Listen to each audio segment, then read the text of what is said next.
बिस्मिल्लाहिर्रहमानिर्रहीम, अस्सलाम वालेकुम। मैं हूं नासिर नकवी INN के साथ। इब्तिदा रब्बुल इज़्ज़त के नाम से जिसे जान दी जहान दिया और दरूद व सलाम मोहम्मद वाले मोहम्मद पर। नाज़रीन इकराम, बजट आ गया। अच्छा है या बुरा, इसने तो आना ही था। अच्छा, ये बजट जो है इसको मुख्तलिफ अंदाज में परखा जा रहा है, देखा जा रहा है, तो बहुत सी चीज़ें जो हैं वो सामने आ चुकी हैं। लेकिन एक खुशखबरी मैंने सुना दी थी कल ही कि सरकारी मुलाजमीन की तनख्वाहों में 15% इजाफा हो रहा है, वो हो गया। अच्छा, बाकी मामला तो सामने ही हैं क्योंकि मुतवाज़न बजट कहा जा रहा है, ताहम तहरीक इंसाफ ने इसे मुस्तरद कर दिया, जबकि सूरत हाल ये है कि ये वही बजट है जो IMF की तजावीज़ के मुताबिक साबका हुकूमत ने तैयार किया था। उसमें थोड़ा सा रद्द बदल करके मौजूदा हुकूमत ने पेश किया, क्योंकि ये तो जुम्मा 8 दिन की हुकूमत है, यानी 2 माह की हुकूमत है नवी नवीली।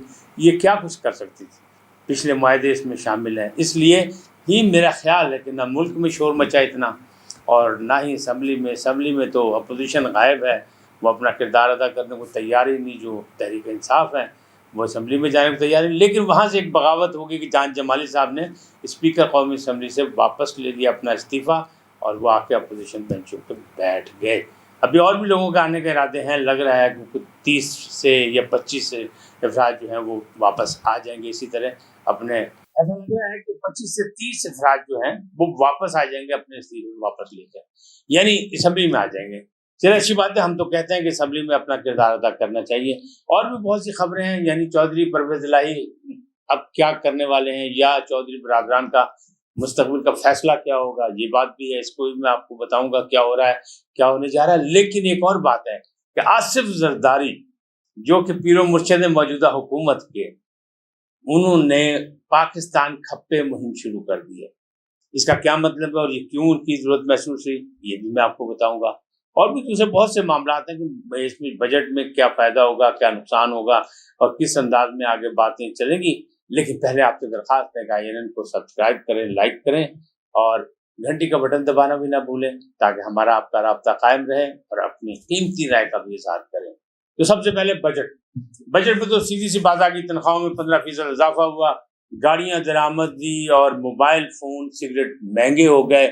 इसी तरह 9,502 अरब का जो वफाकी बजट है वो मैंने कल ही बता दिया था कि उसमें हमने 7 अरब कुछ जो है वो हमने तो कर्जा देना IMF का, और IMF की तजावीज़ के मुताबिक ये हुआ। ये बजट खुसूसन जो है मौजूदा लोग इसलिए मुतमईन हैं कि उन्हें पता है कि हालात मुआशी ख़राब हैं और इससे अच्छा बजट आ नहीं सकता था, इसलिए वो हंगामा राय नहीं हुई जो होनी चाहिए थी या जो हुआ करती थी। लोग ज़हनी तौर पे तैयार लग रहे हैं, ऐसा लग रहा है। तो ये हुकूमत को तो फ़ायदा होगा, इसको इम्पोर्टेड हुकूमत जिसको कहते हैं ये लोग इमरान, लेकिन इमरान खान साहब ने इसको मुस्तरद कर दिया। अब इसमें बहुत सी चीज़ें हैं कि एक बात यह है कि दफाई बजट में 6% इजाफा किया गया, लेकिन अच्छी बात यह है कि अफवाज पाकिस्तान ने मज़ीद कोई चीज़ इजाफी नहीं मांगी। यानी बहुत बड़ी फौज है हमारी और हमसाया मुल्क के मुकाबले में आपका बजट कम है, लेकिन तनकीद से ज़्यादा हो रही है हर जानिब से फौज पे कि फौज ने अपने आप भी वो थोड़ा सा कौमी मुफादात के हवाले से उसने बैकफुट खेल दिया और उसने कभी मजीद पैसे मांगने से की कोशिश ही नहीं की, मुतालबा ही नहीं किया। अच्छा, इसी तरह जो कहते हैं कि ये जो बजट है ये बस ऐसा ही है, आवाम को मजीद महंगाई का बोझ पड़ेगा, मसनूई बजट है।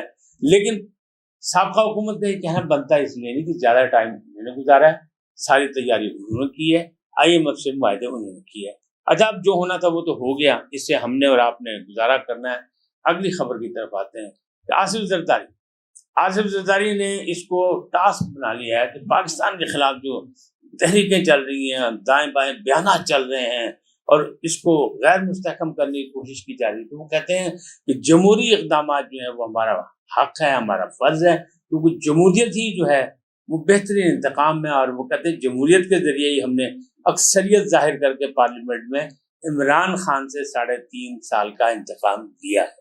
और इस साजिश को अमरीका की नहीं बल्कि वो कहते हैं बिलावल हाउस की साजिशें हम तस्लीम करते हैं और ये जमहूरी हक था।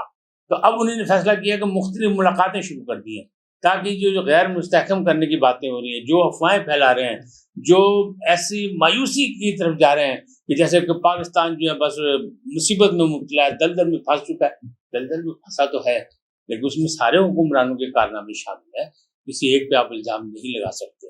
लिहाजा آصف زرداری یہ کہہ رہے ہیں کہ میں سب سے مل ملا کے سب کو ایک پلیٹ فارم پہ اسی طرح رکھوں گا تاکہ موجودہ حکومت جو اپنا ٹائم پورا کرے اور معاملات جو ہیں وہ بہتری کی طرف جائیں۔ کل بھی میں نے آپ کو کہا تھا ولاگ میں کہ وزیر اعظم کا دعویٰ یہ ہے کہ اب پاکستان جلد ہی راکٹ کی طرح ترقی کرے گا۔ اللہ کرے، دعوے تو ہمیشہ ہوتے ہیں، لیکن بات یہ کہ مشکل حالات میں اگر اس طرح کا متوازن بجٹ ہے تو چیمبر آف کامرس نے بھی اس کو اپریشیٹ کیا ہے۔ اب اگلی بات کیا ہے؟ اگلی خبر یہ کہ چودھری برادران جو آپس میں ٹوٹ گئے، جو لوگوں کو جوڑا کرتے تھے، جو افہام و تفہیم کی بات کرتے تھے، جو سیاسی بصیرت کی بات کرتے تھے، وہ دو ٹکڑے ہو گئے۔ کیا ہو گئے؟ جی ہو گئے۔ بہت دیر سے یہ افواہیں تھیں جو خبریں بن گئیں آخر کار، اور آخر کار یہ معاملہ گڑبڑ ہو گیا۔ لیکن تازہ ترین جو اطلاع ہے وہ یہی ہے کہ چودھری وجاہت اور چودھری شجاعت اور چودھری پرویز الہی، ان سب کا بہت جلد کٹ ہونے والا ہے، جس میں پھر کچھ چیزیں طے کی جائیں گی تاکہ خاندان بکھرے نہ۔ لیکن حقیقت یہی ہے کہ وہ کہتے ہیں شیشے سے تریل پہ گئی، یہ نشان پہ جائے شیشے سے تو پھر نکلنا نہیں ہے۔ تو چلیں اللہ ان کو زندگی دے، ان تینوں شخصیات کو، چودھری شجاعت کو، چودھری وجاہت کو، پرویز الہی کو، قائم دائم رہے ان کا خاندانی اور سیاسی کلچر جو اسی طرح چلتا رہے افہام و تفہیم کے ساتھ۔ لیکن ظاہر نظام قدرت میں سب نے رہنا نہیں ہوتا، تو یہ اس بات کی نشاندہی ہے کہ اگر ان بڑوں میں سے کوئی رخصت ہوا تو پھر معاملہ پھر گڑبڑ ہوگا، پھر یہ ٹکڑے ہوں گے، پھر گجرات کی سیاست جو ہے وہ پھر تقسیم ہو جائے گی اس خاندان کے حوالے سے بھی۔ ایک اور بات جو ہے وہ بات تھی کہ تحریک انصاف جو ہے وہ اب کیا کرنا چاہ رہی ہے، سیاسی بحران ختم کب ہوگا؟ تو سیاسی بحران اسی انداز میں ختم ہوگا کہ ساری سیاسی پارٹیاں جو ہیں وہ آپس میں افہام و تفہیم جاری رکھیں، اور یہ جو معاملات ہیں جو بجٹ کی وجہ سے اب مزید تھوڑے بہت جو گڑبڑ ہوں گے، جیسے مہنگائی ادھر پیٹرول میں بڑھنے کی اندیشے موجود ہیں، تو گورنمنٹ نے جہاں جہاں ریلیف دی ہے اس کو بھی لوگوں تک آگاہی پہنچائی جائے، اور وہ ریلیف کو بھرپور انداز میں فائدہ پہنچایا جائے، اٹھایا جائے، اور لوگوں کو مطمئن کیا جائے کہ یہ مجبوری کی حالت میں جو کچھ ہوا آئندہ جو ہے مزید ریلیف دیں گے اور مزید سہولیات پیدا کریں گے۔ لیکن یہ بحران ختم ہوگا، جو پہلا بحران پہ جو حملہ ہوگا وہ ہوگا ضمنی الیکشن۔ یہ جو ضمنی الیکشن منحرف ارکان کے حوالے سے جو پنجاب میں ہو رہے ہیں، وہاں بڑے مطلب ان کو پاپڑ بیلنے پڑیں گے، یعنی متحدہ حکومت کو بھی جو جسے امپورٹڈ کہا جاتا ہے، اور تحریک انصاف کو بھی، کیونکہ ان کی نشستیں ہیں وہ جو منحرف ان کے لوگ ہوئے ہیں وہ بھاگ گئے اور وہی الیکشن لڑ رہے ہیں۔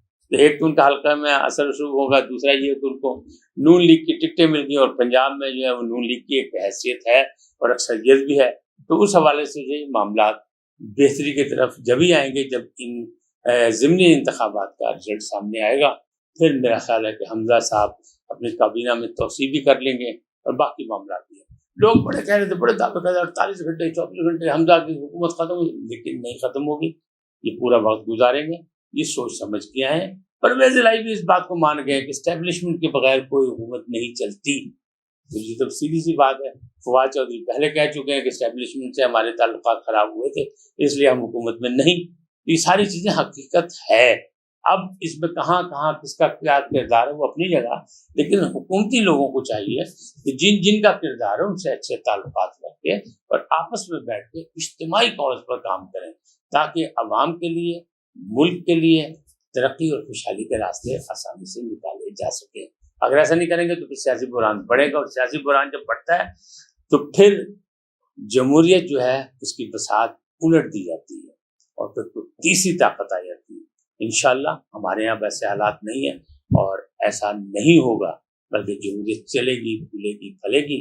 لیکن اس میں جو جمہوریت کا بنیادی اصول ہے رواداری اور برداشت، اس کو اپنانا ہوگا سب کو، کسی ایک پارٹی کو نہیں۔